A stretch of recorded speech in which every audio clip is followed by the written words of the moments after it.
Au nom du Père, du Fils, Saint-Esprit, un seul Dieu, Amen, que sa bénédiction repose sur nous tous, Amen. Alors, aujourd'hui, on va commencer chapitre 9 de l'épître de Saint Paul aux Romains. On va prendre chapitre 9 de verset 1 au verset 13.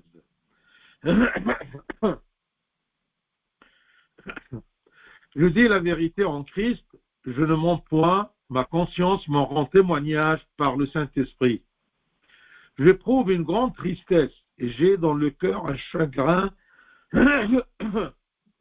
continuel, car je voudrais moi-même être anathème et séparé de Christ pour mes frères, mes parents, selon la chair, qui sont israélites, à qui appartiennent l'adoption et la gloire et les alliances et la loi et le culte, et les promesses et les patriarches, et de qui est issu selon la chair le Christ, qui est au-dessus de toutes choses, Dieu béni éternellement. Amen.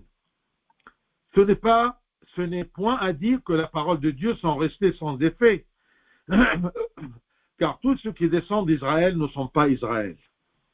Et pour être la postérité d'Abraham, ils ne sont pas tous ses enfants, mais il est dit, en Isaac sera nommé pour toi une postérité. C'est-à-dire que ce ne sont pas les enfants de la chair qui sont enfants de Dieu, mais que ce sont les enfants de la promesse qui sont regardés comme la postérité. Voici en effet la parole de la promesse. Je reviendrai à cette même époque et Sarah aura un fils. Et de plus, il en fut ainsi de Rebecca qui est conçue du seul Isaac, son notre père. Car quoique les enfants ne fussent pas encore nés, ils n'eussent fait ni bien ni mal, afin que le dessein d'élection de Dieu subsistât, sans dépendre des œuvres, et par la seule volonté de celui qui appelle. Il fut dit à Rebecca, l'aîné sera assujetti au plus jeune, selon qu'il est écrit, j'ai aimé Jacob et j'ai haï Ésaü, gloire à toi éternellement. Amen. Alors, du verset 1 au verset 5, pardon, je ne sais pas, j'avais là un chat là. Excusez-moi, peut-être un peu d'eau.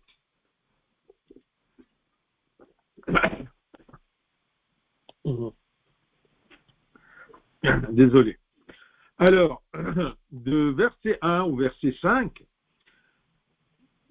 Saint Paul exprime son chagrin face à l'incrédulité des Juifs, de son manque de foi. Ils n'ont pas cru en Christ. Alors, il dit, je dis la vérité, en Christ, je ne mens point, ma conscience m'en rend témoignage par le Saint-Esprit. Dans ce chapitre, Saint Paul, quand je dis, déclare l'étendue de son amour et de son zèle pour le salut des Juifs qui ne croyaient pas. Et avec toute la sincérité qui découle de son union avec le Christ, le témoignage de sa conscience, sa foi et selon le Saint-Esprit qui le pousse à ces sentiments-là. Donc, je dis la vérité en Christ. Je ne mens point, ma conscience m'en rend témoignage par le Saint-Esprit. Il est en union avec le Christ, avec le témoignage de sa conscience, avec sa foi, avec le témoignage du Saint-Esprit. Il exprime quoi? Il dit qu'il ne ment pas quand il dit qu'il est très triste du plus profond de son cœur à cause de l'incrédulité au Christ de plusieurs des Juifs.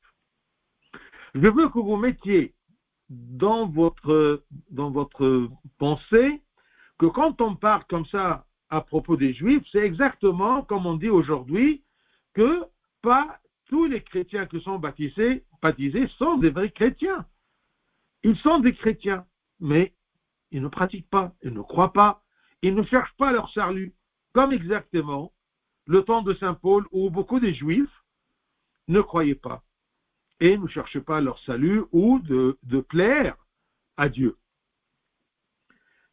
j'éprouve une grande tristesse, verset 2, j'éprouve une grande tristesse et j'ai dans le cœur un chagrin continuel. Et avant de dire ceci, eh bien, il a pris comme témoignage sa conscience et son union en Christ. Je dis la vérité en Christ. Et ma conscience m'en rend témoignage par le Saint-Esprit. Il éprouve une grande tristesse et j'ai dans le cœur un chagrin continuel. Pourquoi, Saint Paul, tu dis ça? Exactement comme aujourd'hui un père ou un évêque ou un prêtre, il dit ceci à sa communauté, ils sont des membres de sa communauté, mais il y a beaucoup qui ne cherchent pas leur salut, en bref, ne croient pas. Parce que si quelqu'un dit « Ah oui, je crois, mais je ne pratique pas », eh bien, il est un non-croyant. « Ah oui, je crois, mais puisqu'il y a un « mais », c'est-à-dire qu'il n'est pas en Christ, qui n'est pas enfant de Dieu, qui cherche à plaire à son Père et à vivre en Christ dans les commandements pour le salut de son âme. Verset 3, car je voudrais moi-même être anathème, être refusé et séparé de Christ pour mes frères, mes parents, selon la chair. Parce qu'il est un descendant des Juifs, il est juif. Mais attention, c'est une façon de dire, parce qu'il y a dans le chapitre précédent, il a dit qu'est-ce qui nous sépare de l'amour de Christ. D'accord? Ni tribulation, ni douleur, ni persécution, ni la mort. Alors comment maintenant il dit que je voudrais moi-même être anathème, c'est-à-dire privé et séparé de Christ pour mes frères. Ça, c'est une façon, bien sûr, d'exprimer ses sentiments, mais ce n'est pas vrai. Saint Paul souhaite le salut des Juifs, même si c'était à ses propres dépens.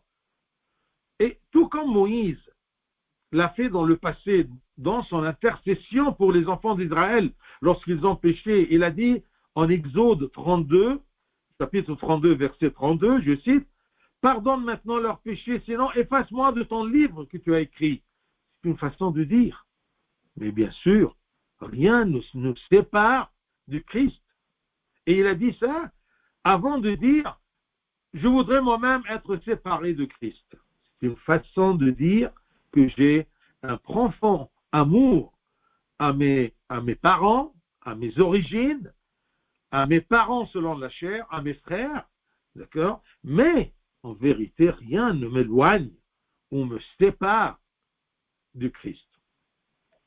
Les paroles de l'apôtre ne doivent pas être prises au pied de la lettre, car il ne voulait certainement pas être privé du Christ, dont il a dit au chapitre précédent, quand je dis, qui nous séparera de l'amour de Christ. Ces paroles, pour se dénier l'accusation selon laquelle il les avait sacrifiés et les avait reniés comme son peuple, ses parents et ses proches dans la chair après sa foi en Christ. Parce que on a accusé Saint Paul qui s'est séparé de ses parents, qui n'a pas pensé pour le bien de leurs parents. Et bien non, il a un grand chagrin pour leur salut. Et c'est ça la vraie parenté. On doit chercher toujours le salut de nos parents, de nos frères, de nos sœurs. D'accord? C'est ça le but, mais tout simplement des sentiments parentaux, tous ces sentiments-là, au royaume des cieux, seront abolis. Il ne restera que, d'accord, glorifier le Seigneur et aimer le Seigneur, échanger avec lui les louanges. Alors c'est pour cela que ces gens d'aujourd'hui qui se disent chrétiens et ne pratiquent pas, là-haut, qu'est-ce qu'ils vont faire? Ils ne sont pas entraînés à aimer le Christ. Ils n'ont jamais senti l'amour de Christ.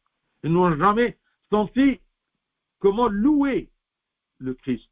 Donc, là-haut, ils n'auront pas en place au royaume des cieux. Donc, ces paroles-là sont pour prouver son amour généreux envers eux, parce qu'il était touché par l'amour de Christ, le Rédempteur sur la croix. Celui qui aime Dieu a de l'amour dans son corps, dans son cœur. C'est pour cela que c'est écrit Dieu est amour. Si quelqu'un ne connaît pas Dieu, il ne peut pas connaître l'amour. Il ne peut pas aimer. Il aimera pour des intérêts. C'est comme un père qui aime ses enfants parce que c'est un lien de sang. Mais ce n'est pas un vrai amour. Le vrai amour, c'est tout simplement de pousser les gens que j'aime vers le Seigneur, tant que vous pouvez. Parce que parfois, n'oublions pas la volonté de la personne elle-même. Moi, je veux que mon fils soit en Christ. Mais si lui, il refuse, on ne peut pas l'obliger. Mais au moins, on a prié pour lui, on a fait tout ce qu'on peut pour qu'il soit en Christ. Verset 4, il parle à ses parents, à ses frères, selon la chair, qu'ils ont eu beaucoup de privilèges. Et ces privilèges-là devraient les pousser et les aider à croire en Christ, le vrai Messie attendu par les Israélites. Alors il dit, mes parents selon la chair, qui sont Israélites, à qui appartient l'adoption et la gloire et les alliances et la loi et le culte et les promesses et les patriarches. Vous voyez? Donc Saint Paul n'oublie pas les grands privilèges que Dieu leur a accordés, que Dieu a accordés aux Juifs sur tous les autres peuples, car ils sont israélites. Israélites, ça vient de Israël, le titre que Jacob a pris à Dieu pour faire de ses descendants un peuple spécial pour Dieu. Et même, c'est écrit dans le Deutéronome, le livre de Deutéronome, chapitre 14, verset 1, Deutéronome 14, 1, je cite, « Et vous êtes les enfants de l'Éternel, votre Dieu. » Vous voyez?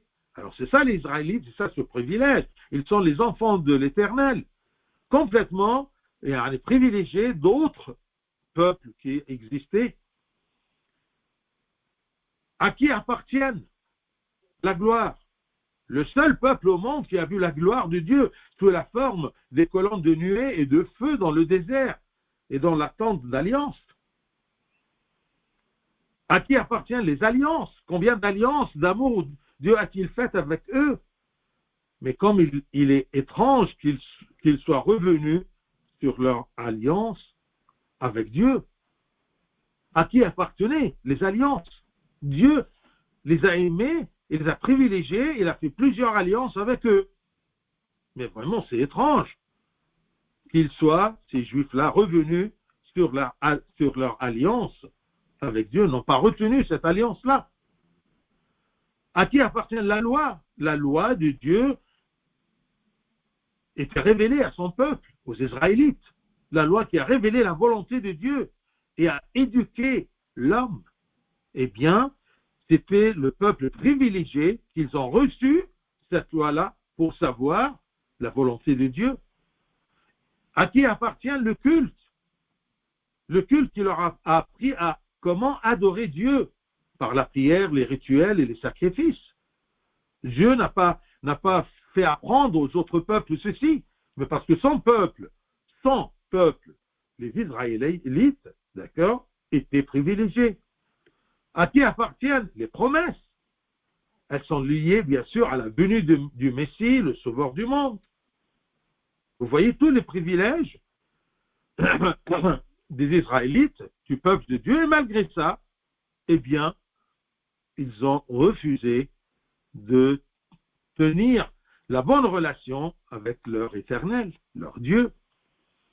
Et les promesses et les patriarches, et de qui est issu selon la chair le Christ, qui est au-dessus de toutes choses, Dieu béni éternellement.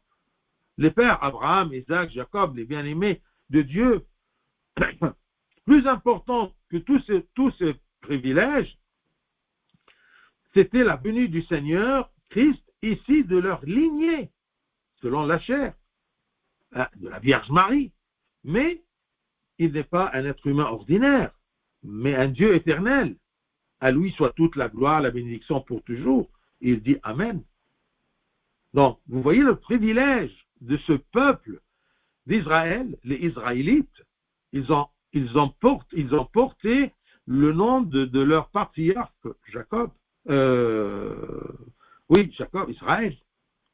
Vous voyez? Et malgré tout ça, eh bien, ils ont nié ces alliances-là. D'accord?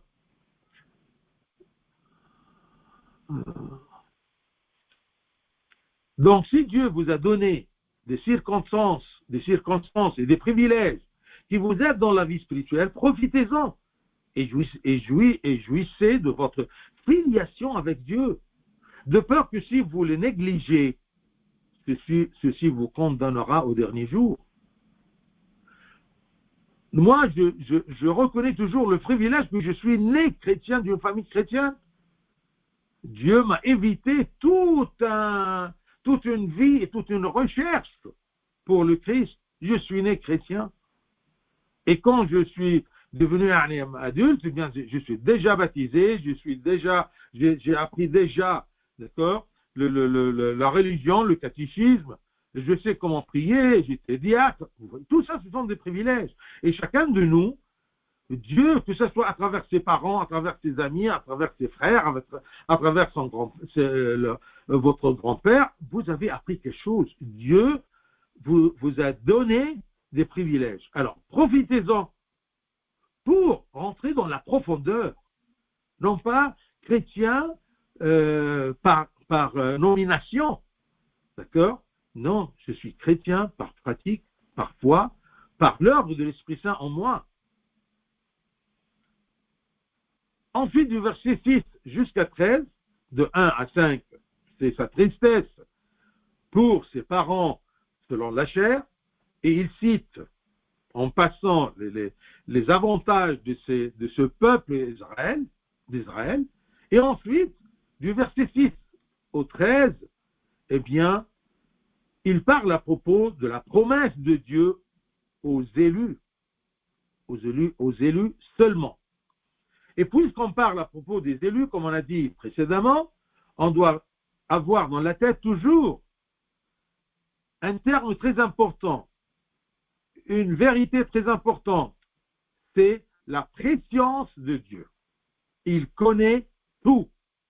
Et durant ces versets de 6 à 13, gardez toujours ce terme. Avant, on a gardé le terme, d'accord, que on peut être comme les Israélites, on a tous des privilèges, mais on n'en a pas, nous n'en a pas profité. Alors maintenant, mettez dans la tête ce terme, la préscience de Dieu. Il sait tout. Versets 6 et 7, ce n'est point à dire que la parole de Dieu soit restée sans effet. Mais tous ceux qui descendent d'Israël ne sont pas Israël. Tous ceux qui sont chrétiens ne sont pas des vrais chrétiens. Tous ceux qui sont baptisés, ou tous ceux qui se sont fait baptiser, d'accord, ne sont pas des vrais chrétiens. Ne sont pas des vrais enfants de Dieu. Comme pas tous les Israélites sont devenus des vrais enfants de Dieu. Donc, certains peuvent penser que la parole de Dieu a échoué. C'est-à-dire la promesse du salut pour le peuple d'Israël. C'était une promesse. Mais la faute, ce n'est pas de la promesse, ce n'est pas de la parole. D'accord? Mais c'est la faute de qui? C'est la faute de ceux qui n'ont pas suivi la promesse, ceux qui n'ont pas eu confiance en Dieu, ceux qui n'ont pas voulu même avoir les fruits de cette promesse.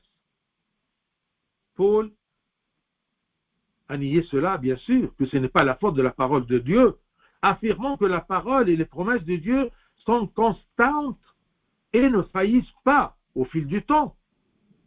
Promesse dite, promesse retenue, promesse exécutée. C'est ça la fidélité de Dieu. Car la promesse de Dieu ne s'adresse qu'aux véritables Israélites spirituels, qui vivent une vie spirituelle, qui cherchent le salut de leurs âmes. Oui, de l'extérieur, la parole et les promesses de Dieu s'adressent à tous les gens. Mais en vérité, elle est adressée aux élus, à ceux qui vont suivre cette parole de Dieu. Et les autres, eh bien, tant pis pour eux.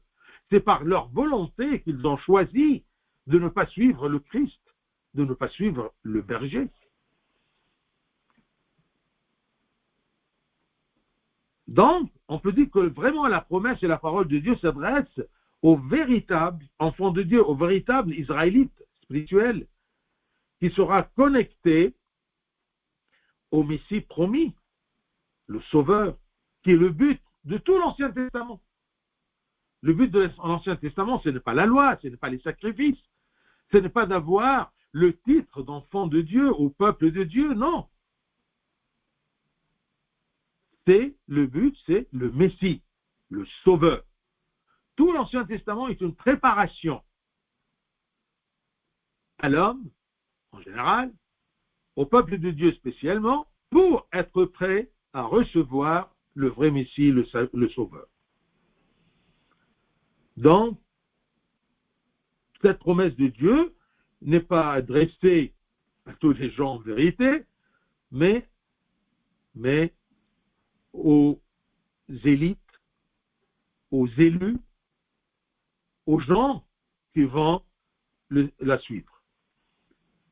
Donc, elle n'est pas adressée à tous les enfants d'Abraham selon la chair, comme en témoigne le fait que Ismaël, par exemple, est un fils d'Abraham selon la chair, mais il n'a pas reçu la promesse. Sûrement, il l'a entendu, mais il n'était pas prêt à recevoir.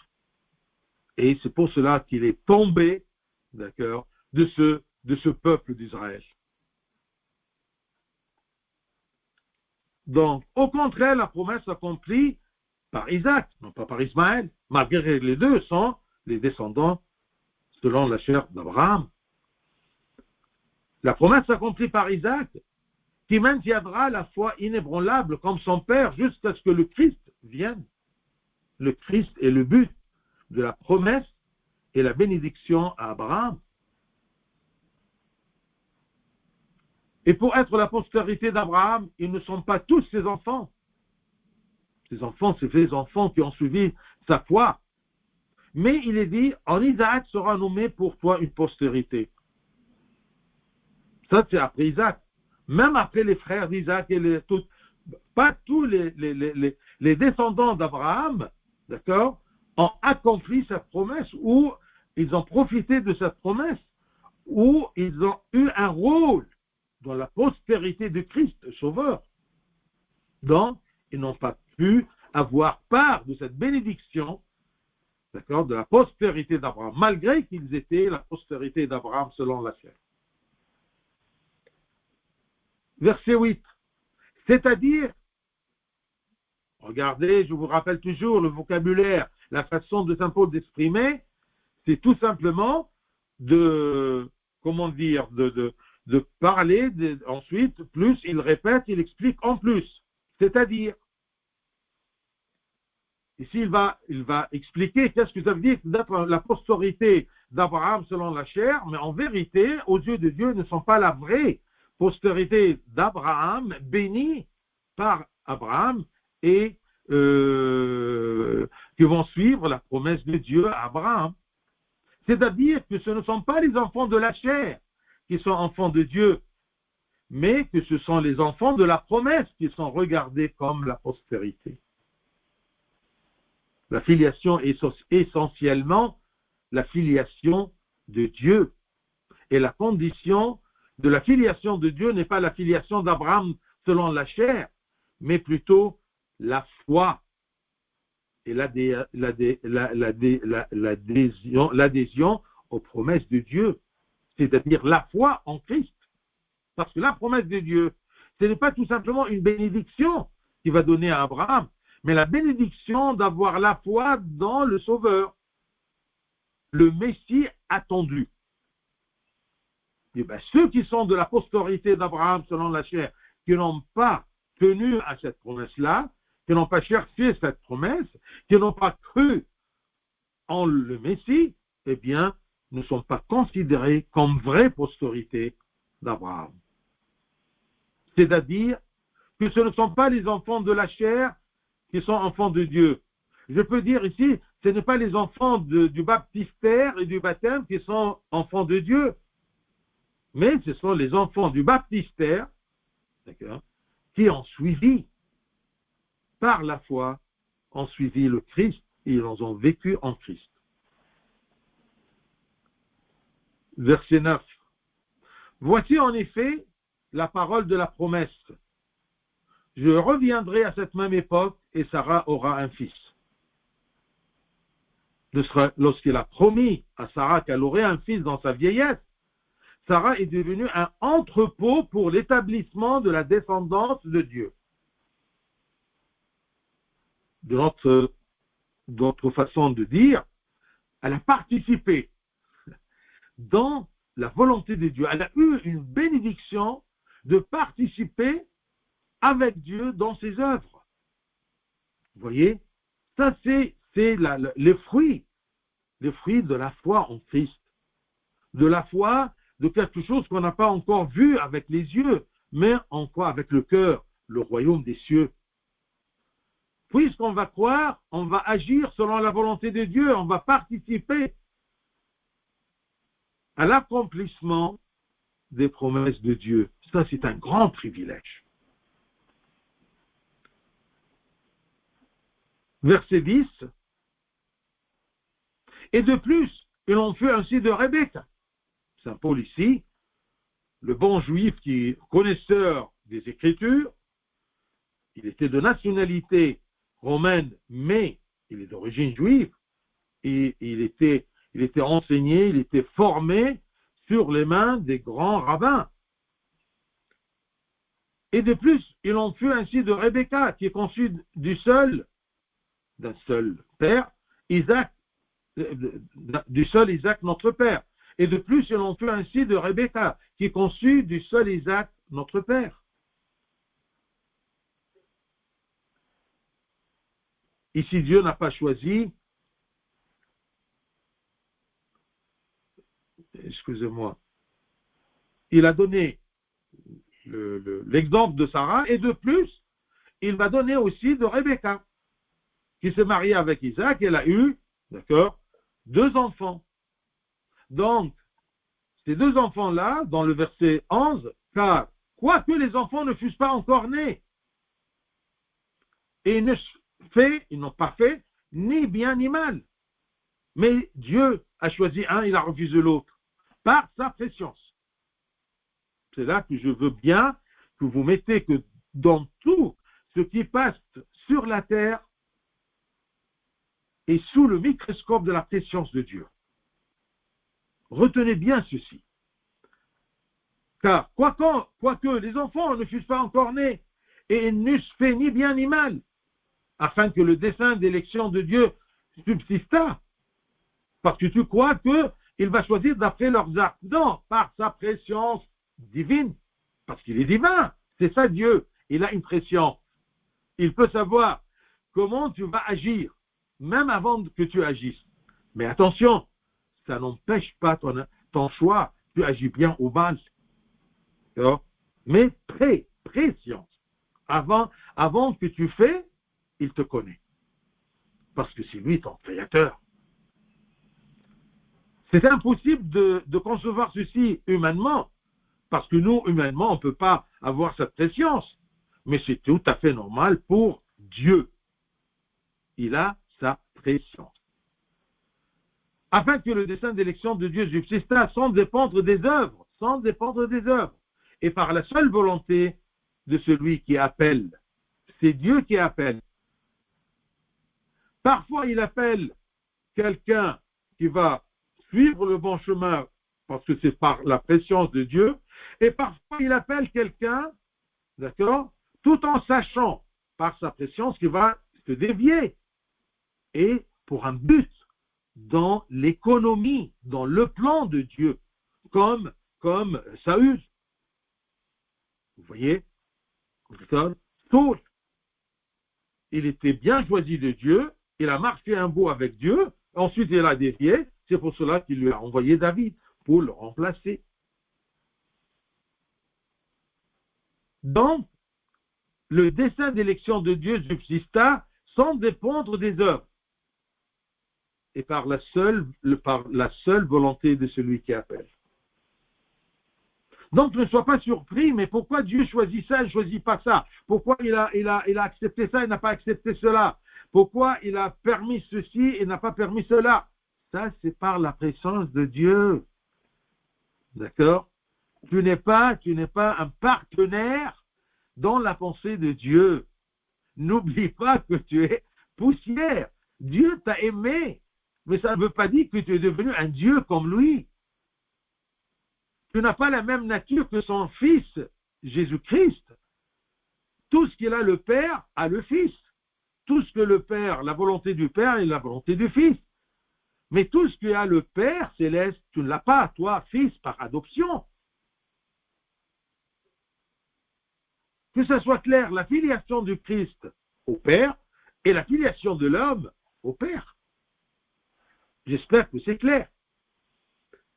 Donc, dans le verset 11, car quoique les enfants ne fussent pas encornés, ils n'eussent pas ni bien ni mal, afin que le dessein d'élection de Dieu subsistât, sans dépendre des œuvres et par la seule volonté, et celui qui appelle, ici Dieu n'a pas choisi les deux, mais avec sa préscience, il a regardé dans l'avenir de chacun d'eux, et a découvert que le plus jeune Jacob l'aimait plus, c'est ça la préscience, était plus désireux de lui plaire que son frère.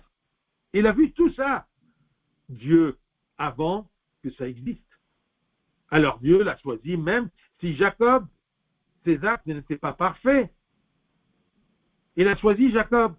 Il a eu des failles, Jacob, car il est tombé dans les péchés de tromperie, de mensonge. Il a trompé son père. D'accord? Mais, malgré ça, Dieu, par sa préscience, il a vu que le cœur d'Ésaü, de Jacob, est mieux que Isaü. Donc, la formule sans dépendre des œuvres signifie que peu importe la justesse des œuvres d'une personne, la personne n'a pas encore atteint le niveau de mérite du choix de Dieu. Ce n'est pas à cause de tes actes que Dieu te choisit, non. Dieu, par sa préscience, il sait comment tu vas agir, d'accord, et il te choisit. Et c'est une grâce. C'est une grâce qu'il te choisit pour un travail spécial, pour un service spécial, en te donnant des talents spéciaux. C'est Dieu qui donne par générosité. Toi, tu acceptes, oui ou non, d'accord, mais de point de vue mérite, on ne mérite rien. C'est comme les prières de la messe, d'accord? Dans le Telbat, on dit, et nous qui nous étions appelés à ton service et on ne le mérite pas. Vous voyez? Il y a des gens qui refusent l'appel, et Dieu le savait. Il y a des gens qui acceptent l'appel, mais ils ne sont pas fidèles, d'accord? Ils ne sont pas honnêtes pour accomplir cet appel. Et il y a des gens qu'ils sont parfaits et ils sont ce qu'on les appelle les élus. Ne rentrez pas dans la tête de Dieu pour savoir comment il choisit, comment il dirige, d'accord, l'univers et le monde des hommes, d'accord. Vous n'arriverez pas à concevoir comment Dieu pense. Mais ici, Saint Paul, il vous explique une partie par sa préscience. Et ça ne dépend pas des œuvres de la personne. Mais c'est la seule volonté de celui qui appelle. Donc, la personne n'a pas encore atteint le niveau de mérite du choix de Dieu. Au contraire, le choix est un don, est une grâce abondante de Dieu, qui aime les gens qui lui répondent. Une grâce pour les soutenir et les élever jusqu'à sa perfection. C'est une grâce. Verset 12. Il fut dit à Rebecca, l'aîné sera assujetti au plus jeune, selon qu'il est écrit. Une minute parce que j'ai un problème de batterie. Je ne sais pas comment ça arrive. Permettez-moi de le mettre pour...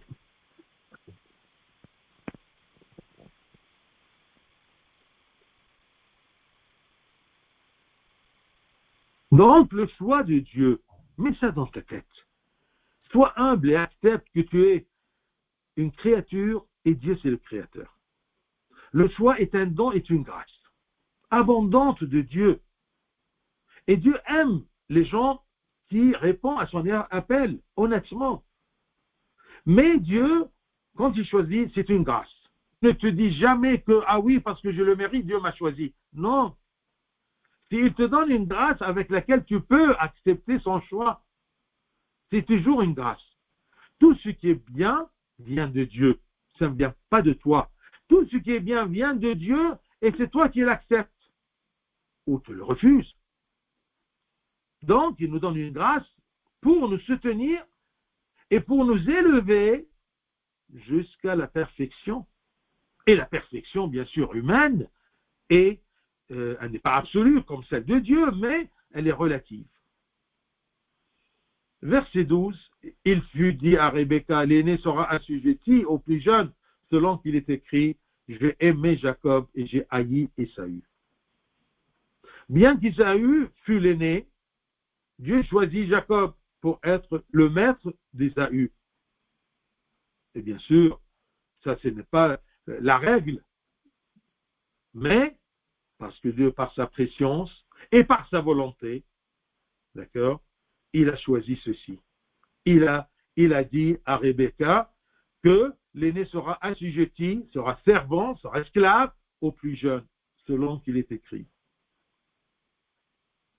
J'ai aimé Jacob et j'ai haï Ésaü. Bien sûr, Dieu a choisi Jacob pour être le maître d'Ésaü, car il était plus qualifié pour hériter les vertus et les bénédictions de son père Isaac. Normalement, c'est l'aîné. Mais est-ce qu'il était à la hauteur? Eh bien non. Dans la pensée de Dieu, selon sa préscience, il le savait, c'est pour cela qu'il a lancé à Rebecca, avant que les deux soient nés. L'amour de Dieu envers Jacob ne vint pas par favoritisme, mais parce qu'il avait d'avance, par sa préscience, jugé digne de cet amour. Les bonnes œuvres de Jacob sont venues après cela. Il a fait beaucoup de bêtises, mais Dieu, par sa préscience, il voyait plus loin. Il savait qu'il va se retourner, il va se repentir. Il sera prêt, par la grâce de Dieu, à suivre le chemin de Dieu. Donc, les bonnes œuvres de Jacob sont venues après cela, comme confirmation de l'exactitude du choix de Dieu à son égard, et comme une simple offrande de Jacob au Dieu d'amour. Tandis que la haine de Dieu envers Ésaü n'était pas due à une injustice envers lui, mais basée sur la préscience de Dieu, qu'Ésaü était un homme au cœur dur, qui ignorait, qui négligeait la grâce que Dieu peut lui donner. Et parfois, Dieu ne donne pas la grâce à cette personne parce que par sa préscience, il sait qu'il va piétiner cette grâce. Selon notre compréhension humaine, Saint Paul nous aide à avoir ces lignes. Mais ce n'est pas tout. D'accord? Il y a beaucoup de choses qu'on ne connaît pas de Dieu. De plus, tous les membres de l'Église ne sont pas choisis. L'Église est comme Rebecca, qui transporte la personne choisie et la personne rejetée. C'est comme un filet qui a des bons poissons et des mauvais poissons. Ainsi, mes bien-aimés, veillez à être parmi les élus qui plaisent au cœur de Dieu en obéissant à ses commandements. En sachant ceci, tu ne vas pas te dire que, eh bien, je ne suis pas élu. Qui t'a dit?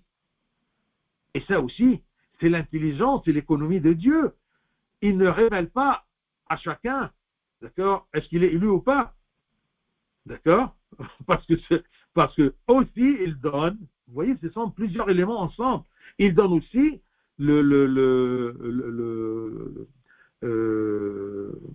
comment dire, le sort ou une occasion pour l'homme de se repentir. Même si par sa préscience, il sait que cet homme-là, il va profiter du repentir ou non, d'accord, ça n'empêche pas que chacun sera jugé selon son choix.